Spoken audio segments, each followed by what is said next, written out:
but you're pretty happy with that in the end, Didi Hammond? Yeah, I think they deserved their draw. Had a couple of chances towards the end, showed great character. Going behind against a team is never easy, because once you have to chase the game against Spain, things get mighty tough.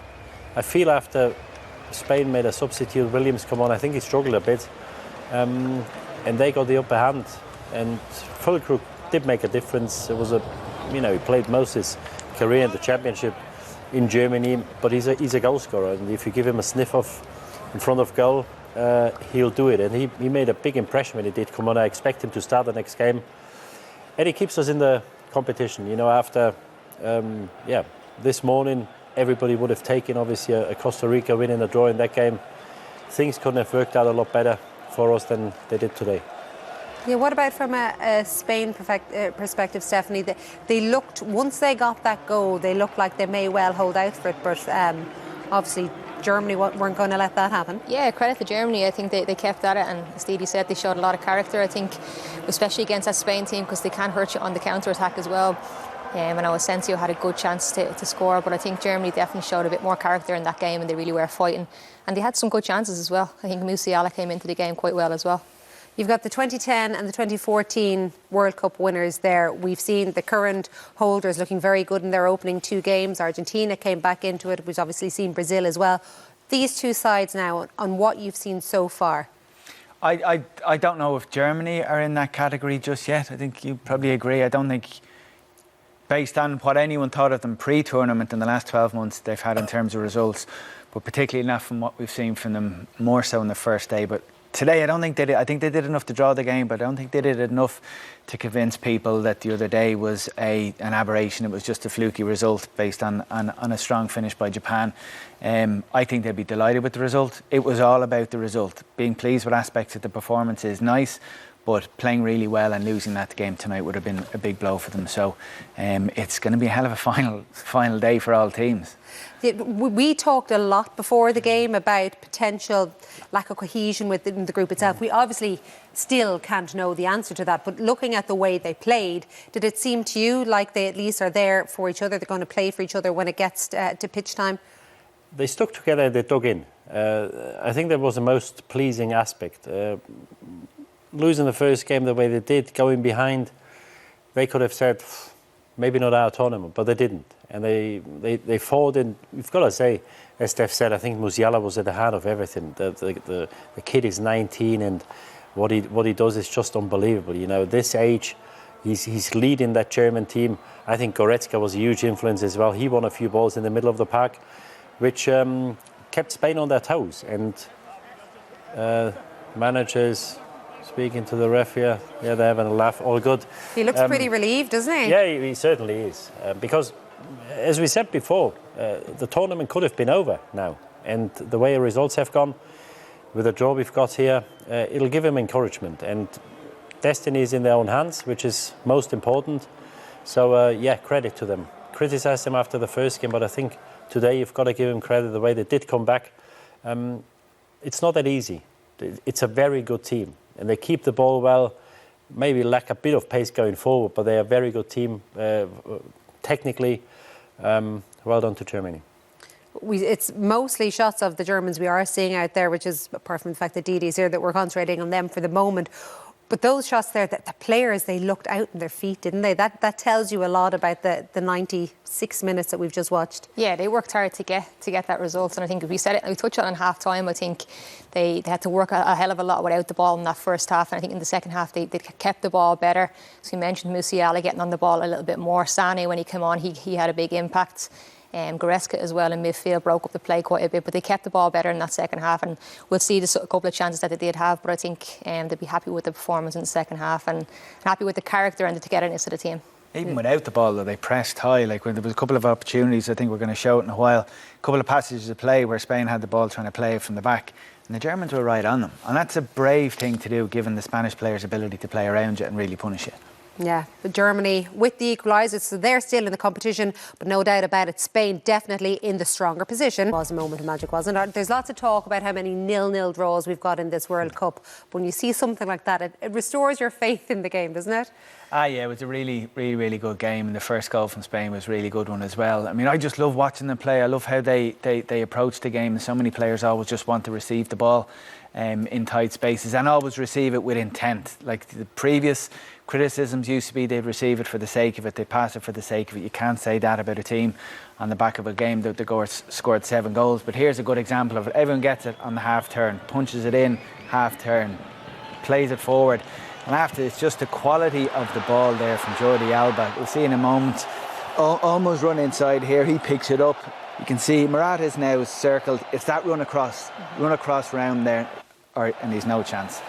Or Sule, rather. Yeah, it's brilliant movement from Morata, isn't it? You can see Sule thinks he has him, and he just, the last minute he makes that run just in front of him, and it's the finish. It's a really good finish. It's a deft touch. Past Neuer in the goal, there's no chance. It's just a brilliant finish. Nonchalance at World Cup tournament. Yeah, exactly, and he's been brought in off the bench as well, so he's done his job coming off the bench, and as I said, it's a good finish and really good play from the Spanish team. You were pointing out, Didi, as well that Germany, they're relying on a player who's played most of his club football in the championship within Germany to come on and be the man who gets the goals from him. He did this time. Yeah, because if you do make these chances, you've got to put them away, and if you don't, then all the hard work is for nothing. And here they work the ball well. Klostermann plays the ball inside. Get a touch fortunate here. Bounces off the defender, Musiala. But what a finish this is. No nonsense here. He sees the ball, he says, this is my ball, one touch out his feet. What a strike into the far top corner. Absolutely outstanding. This guy's playing his third cap. He had his first cap probably a week or 2 weeks ago. And here he is, coming to the rescue, keeping us in the tournament. Put the word on Jamal Musiala, though. It's sensational, John. You know, we played the game, and 18, 19, he's still a kid. He's still a kid. He's probably still not finished physically. But the way he shifts his weight, and he's slight, he's not small, but he's slight in build. And the way he shields the ball, you know, one defender, two defenders, the pace, how quick his feet are, drops the shoulder, goes the other way, and he's just not scared. He's playing against the best players, or some of the best players in the world.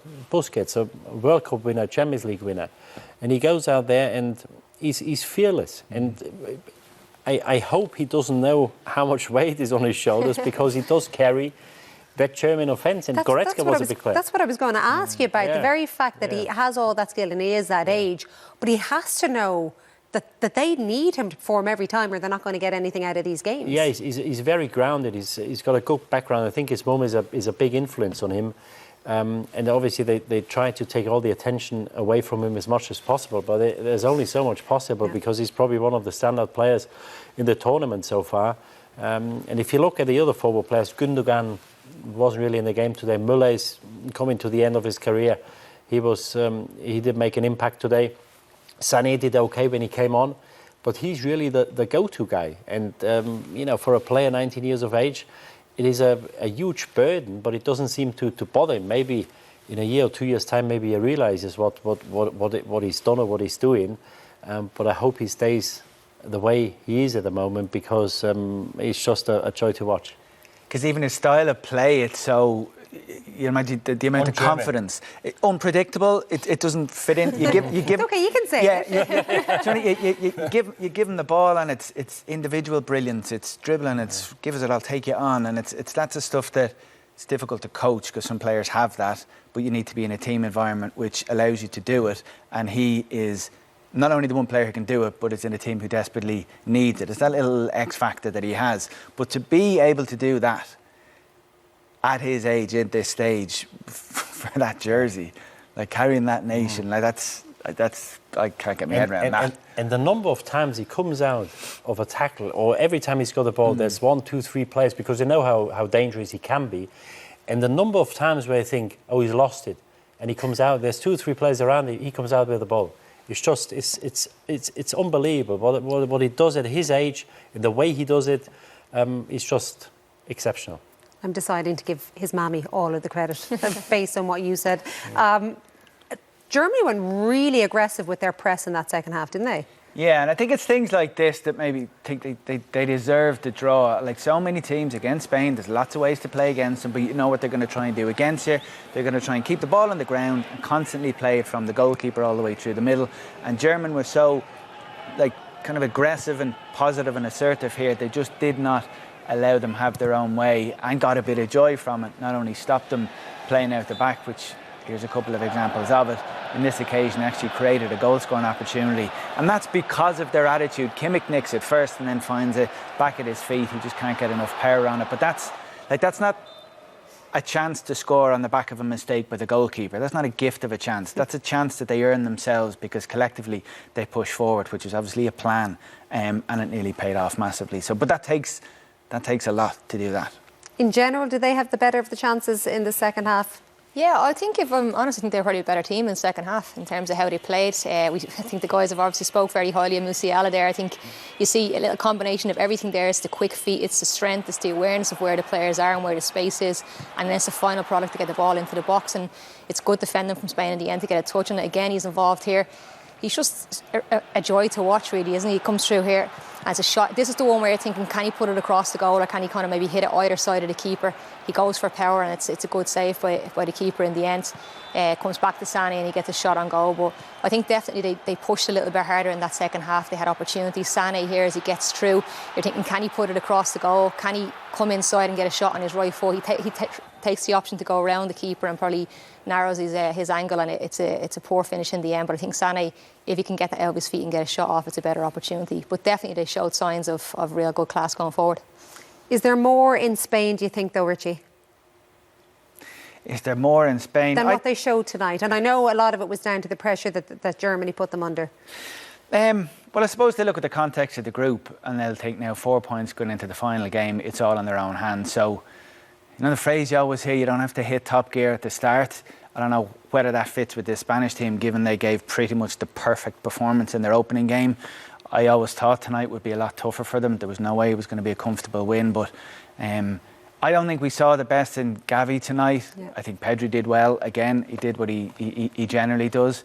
But they're a team that you wouldn't want to play in the knockout stages. Again, like we're at that stage now where you're looking ahead, you're trying to work out the permutations, and teams are working out who the likely opponents are.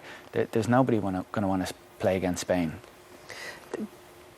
Pedri and Gavi, as you said, like I know you said Pedri still performed, but like Musiala, there is all this weight on those players, and you hear Luis Enrique talking about we just want to attack, we want to have fun, we want to enjoy, not just win, but we want to enjoy when we win. Yeah, when you've got these players, you've got to let them go and give them freedom. And this is probably something the English press would like, or the English public would like their manager to do. When you've got these players, you've got to let them play, let them express themselves, because these are the guys where people come into the ground and pay money to watch them. And, Busquets is a huge influence for these two, because he won the World Cup, 12 years ago now? And he played behind Iniesta and Xavi. And now he has the next crop, and he's got two teenagers next to him. It must be a joy for him as well to be able to play with these two for a year or two. And I think he's got a huge influence as well, because he's such a smart player. I think he's one of the most underrated players in world football. For me, he's an absolute star. He played a big role, probably never got the credit because of other players in that World Cup winning team. But these guys are just... they're the future. And again, similar to Musiala, I think Musiala probably outshone them today, but they showed in the past, and they probably will show it in this tournament, what fantastic players they are. And again, at this age, to play at this level is incredible, because I probably wasn't finished. I played my first professional game when I was 20. I couldn't even have dreamt or thought about playing at this level. This is a World Cup. These are the best players in the world, and they're 18, 19 years old, and they're on the show. It's incredible. Because I think some people just gloss over that, because we always use the phrase, when you talk about teenagers, like the fearlessness of youth, as if in every young person there's this sense of fearlessness. And that's just not true. You go into any academy, talk to coaches, there's loads of players, he'll say he or she, they're not ready, they're too nervous, they're too anxious, big occasions will throw them. So it's not right just to say, well, they're teenagers. Of course, just let them play. They're special. They're special teenagers, they're special players, and combined with all that natural talent, they seem to have this personality which allows them to be on that occasion and play in that way, which is incredible. Like, we're crying out for that in this country. It would be great if we just found a couple. Just a tiny bit. Give us a tiny little bit. And to have the belief to belong there, because that's the biggest thing. Because when you first start playing, things don't really work out. You know, you think it's a lot quicker. The lads are a lot stronger. The pace of the game is faster, and you always doubt yourself when you start. So also to have that belief at this age to say, no, I belong here, is incredible. Yeah, we've seen some really impressive performances from some youngsters, not bad ones from some of the older players as well. Germany and Spain looked pretty decent in their 0-0 draw just a little while ago. Earlier on today, though, of course, Japan surprisingly beaten by Costa Rica in that group. Surely, despite this victory for Costa Rica, Germany should be looking to get past them. Yeah, I think Costa Rica, look, obviously losing 7-0 in the first game. I know they got the win against Japan today, a surprising win, but again, probably less than convincing within their performance. I don't think they gave Germany too much to think about or worry about going into that last game. And I can see Germany getting the win to put themselves in a position to hopefully to go through to the next round. But yeah, as I said, a shock result this morning, which Germany would have been very thankful of. But I think Costa Rica didn't show me too much that Germany should be too worried about them. Yeah, let's not forget, had Costa Rica not caused that massive upset, that 1-1 draw for Germany tonight more or less would have spelled the end of their tournament with a game to spare. But this is a reminder of the standings. All the teams very much so in with a chance. A win does Spain, a win does Japan, a win does Costa Rica. Germany needs a win, but also a win for Spain as well against Japan. Now, we were talking about potential divides within the Germany squad earlier on today. Another shock that happened today was Belgium being beaten by Morocco, although he didn't reckon it was much of a shock at all. He expected the Moroccans to win that one. There's been a bit of something happening within their camp. There's always stories, isn't there, with every tournament of some squad that maybe certain players don't get on or there's friction or whatever, and we were talking about it earlier, but like Kevin De Bruyne earlier this week said that they didn't think they'd win and they're too old, and I think Hazard backed it up and said, yeah, we're too old and we're too slow, and the lads at the back are too slow and they know it. And Vertonghen, it's the backs, no, it's the Vertonghen today, he was obviously at the back, on the back of their 2-0 defeat today, in which obviously they didn't score. He turned around and said, well, we attack poorly because I assume we're too old up front. So that's what they're saying publicly. If they're having pot shots at each other and undermining each other's comments publicly, you can only imagine what they're saying on the bus or in the hotel and in the meetings privately. Either nothing or it's absolute fireworks. Yeah. But it's the kind of things that and it always matters in a tournament environment, you're all together for weeks on end or whatever, or not as long as this one, but you get clicks and you get friction, you're bang in trouble. One word, are Germany going to make the round of 16? Yes. Oh, there you go. The confidence is back.